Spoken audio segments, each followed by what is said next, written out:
my name is Caitlin. I'm a zoo educator here at Happy Hollow Park and Zoo, and I wanted to take this opportunity today to introduce you guys to one of our animal ambassadors. That is our animals that live inside of our education building behind me here, the Learning Lodge, and animals that come out just for our programs and for meet and greets. I'm actually standing out at meet and greet corner right now. Now this particular animal, we actually don't bring out very often for meet and greets, and that's because this is a non-touchable animal. We usually like to bring out animals that guests can touch as well as see. So this one doesn't come out quite so much, but there's a very good reason that she is non-touchable. And I'll give you a hint. When I handle her, I wear these gloves to protect my hands. Now it might not be quite the reason that you think it is. I'm not protecting my hands from something spiny like a hedgehog. Let me show you.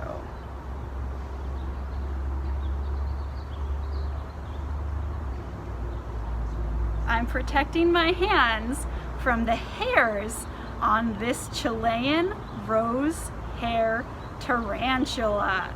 So this is Peaches. She lives with us here at the zoo, and she gets that name Peaches because of those teeny tiny hairs that grow all over her exoskeleton. Now those hairs don't make her a mammal. She does have an exoskeleton, so she is an invertebrate. In this case, she's an arachnid. She's got 8 legs, just like a spider. But what those tiny hairs do is 2 things. Number 1, they help her to sense the environment around her. So when the wind blows like it is right now, or when an animal walks really close by her, she can feel the air moving across those very sensitive hairs on her exoskeleton. The other thing those tiny hairs do is they actually help her to defend herself, which gets back to why I'm wearing these gloves. Tarantula hairs can actually be very irritating to skin, particularly the hairs on the very back of her abdomen. That's what she's showing you right now, her abdomen on the back of her body there. So if she was to get extremely nervous, what she would do is she would take one of her back legs and she would use it to flick hairs off of her abdomen. And ideally, she would flick them right into the face of whatever animal was trying to eat her. Now those hairs are incredibly itchy. In fact, they can be used to make itching powder. So you really don't want them in your face, and you really don't want them in your eyes.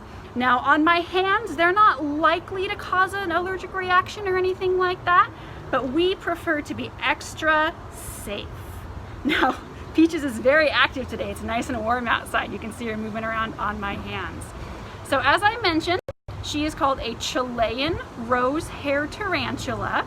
Now she gets that name, number 1, from where she lives. I bet you guys can guess. She lives in South America, in the country of Chile. That is where you'd have to go if you wanted to see these guys in the wild. And then if you get a close look at the hairs in the middle of her body, it may be difficult to see on the video, but she actually has pink hairs, particularly on her middle body segment, on her thorax. She has some nice pink hairs that give her that name, rose hair. Now, tarantulas look just like big spiders, but they actually behave significantly differently than spiders do. They don't spin webs in trees and use those webs to catch their food.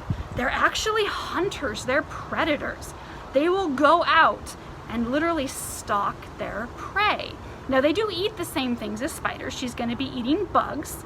Here at Happy Hollow, we feed her crickets. But she's not just going to lay around and wait for them to get trapped in her web.